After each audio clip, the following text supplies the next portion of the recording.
Alex, in your mind, what makes a bodybuilder? Is it just getting up and prepping to get on stage, and competing, or is it the kid, doing up like 50 push-ups in his room, just trying to improve his physique? Where does it sit for you?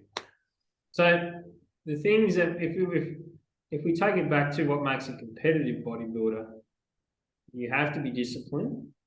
You have to have enough foresight, so you have to be able to see further ahead than you actually currently are. So yeah, discipline and foresight is probably the biggest ones. And then you have to be able to follow a set of guidelines or a set of principles. Now, whether you prescribe them to yourself or whether someone else does, that's neither here nor there. But they're the essential things that are required, because to be a successful competitive bodybuilder, and that you don't have to be a pro natural bodybuilder to be competitive. Like, anyone can get on stage. It's essentially, you want to do at least a good couple of years of training before you do it, so that you don't really embarrass yourselves when you get on stage, because heaven forbid, there's always on a lineup, there's always one person that might look a little bit out. But from a competitive standpoint, that person that might look a little bit out, you don't know, as a person spectating the sport, how far they've come to actually get to where they've gotten to. You don't know whether they've dropped 20 kilos. You don't know whether that's their golden achievement. But when I've looked at a lineup, and this is purely just from a competitive standpoint, I can generally 9 times out of 10 I can pick the winners, only because I've watched enough lineups. But I can also pick top, more or less the top three. It's probably harder at the pro level, but it's not impossible to do. But the same things that apply is having that mindset, is being able to follow that set of, because the mindset, the body can only do so much. If the mind isn't there, and if it's not present, then it's not going to really work. The other things that make a bodybuilder is they need a certain amount of introspection. So they need to be able to look within themselves to say, hey, this is what I need to do to improve. If they have the mindset of, I'm here to win, it's just all about me.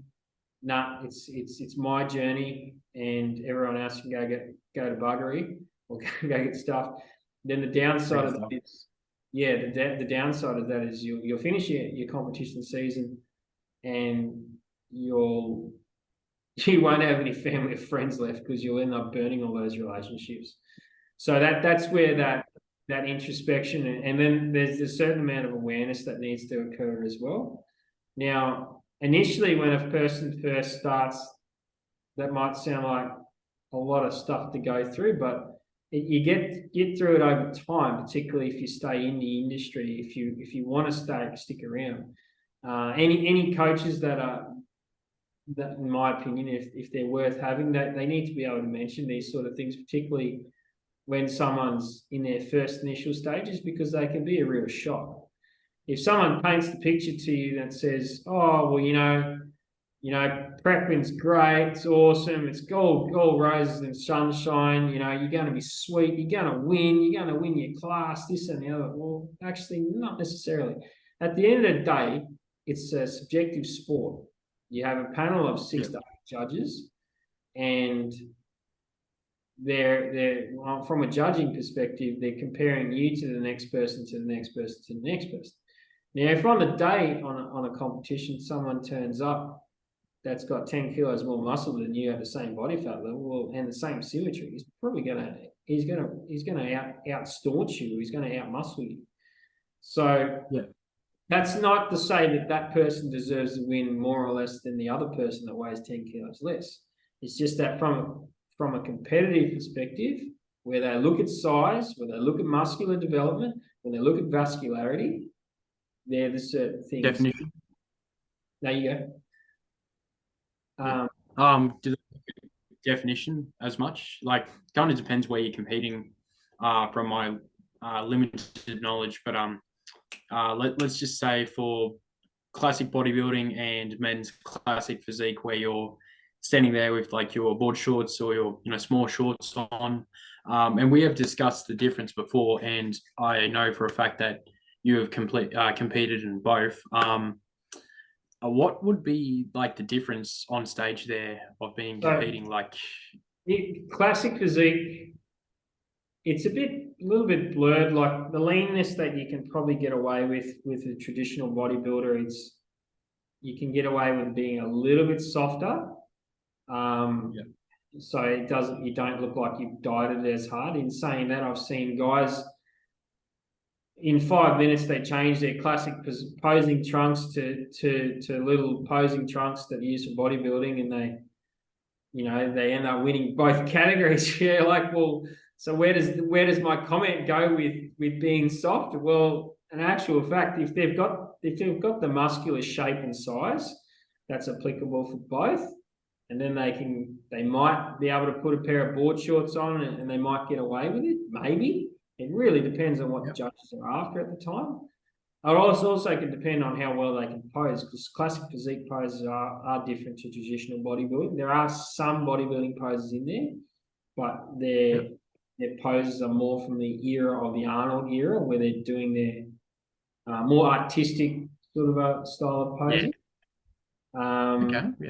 But yeah, that in terms of size, obviously your bodybuilders do need to be larger at the end of the scale, and then equally large in the leg department. Whereas when they're doing like fitness and sportless model, and they can kind of get away with board shorts, the legs aren't meant to be too overdeveloped, and if they are, you can kind of tell when they wear board shorts that they just doesn't quite look right. But in saying that, when I've watched a few at the Olympia level for those divisions, I'm looking at them going, wow, like that dude's got really well developed quads and hamstrings. I'm like, he could probably do a bodybuilding show. Maybe in a natural federation he probably could, but maybe not in a untested federation. So it really, like I said, it really depends on when the judging panel gets up what they're looking for. But generally speaking, obviously the posing is different for each division. And if you've got the right look for all three divisions, more to you if that's what you're into. But yeah, it's one more. But for any of our listeners out there that don't know the three main competing divisions in competitive bodybuilding, could you list them off for them? So you've got men's bodybuilding, which is the larger at the end of the scale, and then you've got men's physique. You've got men's fitness. You've got some federations have fitness model, so they vary depending on what they wear. In terms of size and shape, they're probably at the fitness end. They're probably a very similar sort of shape. They start changing in terms of the classic sort of shape from there, but they're the main ones that they have. Okay, yeah. So it kind of varies on what federation you're competing with, but those are the three main ones that you will most likely find within every federation. Most federations will have pretty much all three of those. Of some, the classic and the bodybuilding will usually be there. Maybe not always the classic, definitely the bodybuilding and the fitness will be in there. So